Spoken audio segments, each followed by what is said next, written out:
I've been shooting YouTube videos for just over 2 years now, I think. In fact, it was actually October the 16th, 2018 when I posted my first proper video. And only really at the beginning of the pandemic last year was when I really started turning YouTube into like a real source of income and treating it more like a business and a career path. Though I am avoiding that phrase like YouTuber just for now. I went from 0 to 1,000 subscribers in around a year, and then now 1,000 to 7,000 in the second year. And now I'm earning an income purely from these videos that is more than I earned each month at any of my previous jobs, including when I started my own business. And over that short space of time, the stuff that I use for shooting my videos has, of course, changed a lot. So I keep getting asked that same question of what gear do you use to shoot your videos? Yeah, following up from my ultimate desk mega setup video thing, which you can see here and here. I'm going to be flipping the camera over to this side of the room where you can see more about what I'm using and how I shoot all the stuff that I shoot on my videos. So let me just switch over to my second camera, which is the Sony A7 III, and run you through it. So first up, let me just point this straight back so you can see what I'm looking at for every video. And this is the Sony A7S III, which was launched late 2020, shooting in S-Log3, 25 frames per second in 4K XAVCS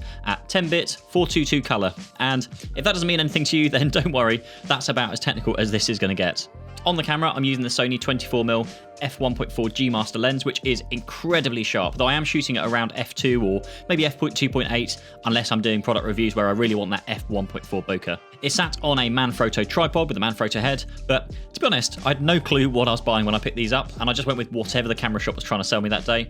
But it is a solid tripod, stable, heavy, good for just a fixed position. On the front of this, I'm using the Glide Gear TMP 100 teleprompter. You may not know this, but absolutely all of my videos in pretty much the last year and a half have been shot using a teleprompter. You find that shooting to a script more than halves the amount of time it takes to shoot and then edit these things. It's efficient, and I am all about efficiency with my time. Now, I normally use my wife's old iPhone 8 Plus here in the teleprompter, and then we use an app called Prompt Smart Pro, which tracks your voice as you read through this thing.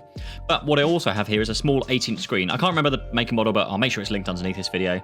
But this thing is magic, and I can actually use this to project a person onto that teleprompter screen. So if I'm doing like a live podcast, video or webinar, I can talk straight to the camera while still being able to look and see the people on the other end. It is really awesome, and I do that simply by hooking up a HDMI cable to my laptop here and then dragging the screen over to that one. There's a really neat little hack for you there. So back to the camera, I have 3 things going into this. Firstly, I have a false battery because then I don't have to worry about remembering to charge batteries constantly.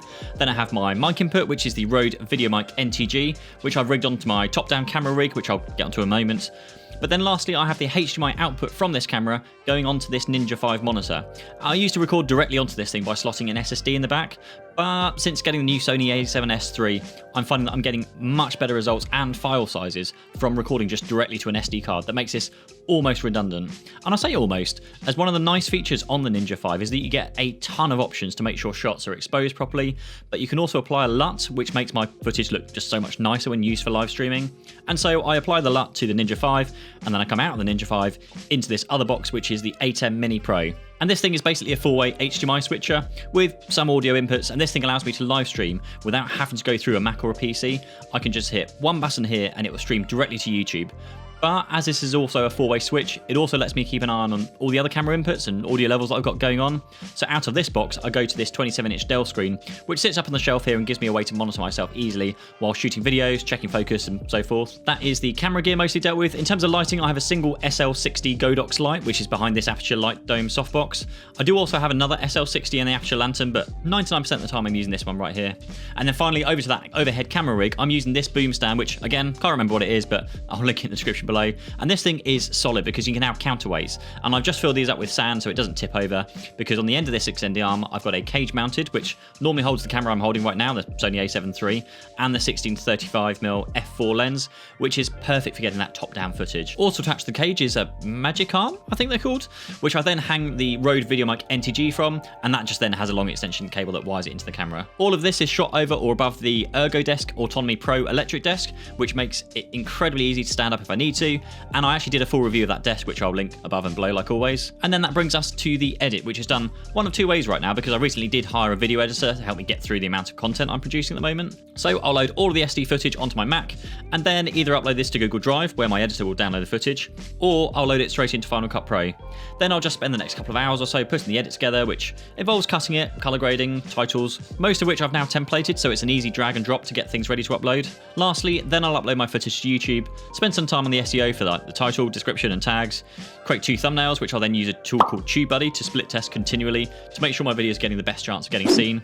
A video I'm working on for next month, so subscribe by that one, by the way. Then I'll head over to all of my captions. Again, link will be in the description below for where I get those for around like $1 per minute of footage, and then schedule the video to go live for my next upload slot. And that is about it. I hope that helps by giving you insight in the hows, whats, and whys of shooting these videos. Links will be in the video description below for anything that I've mentioned in this video. And if you have any further questions around the process or tools or just anything like that, then drop a comment below and ask away. I'll also be posting a few more videos around some of those tools I've used, so subscribe if you want more of that stuff. Otherwise, like, subscribe, bell, all the things. See you in the next one. Thank you. Bye-bye.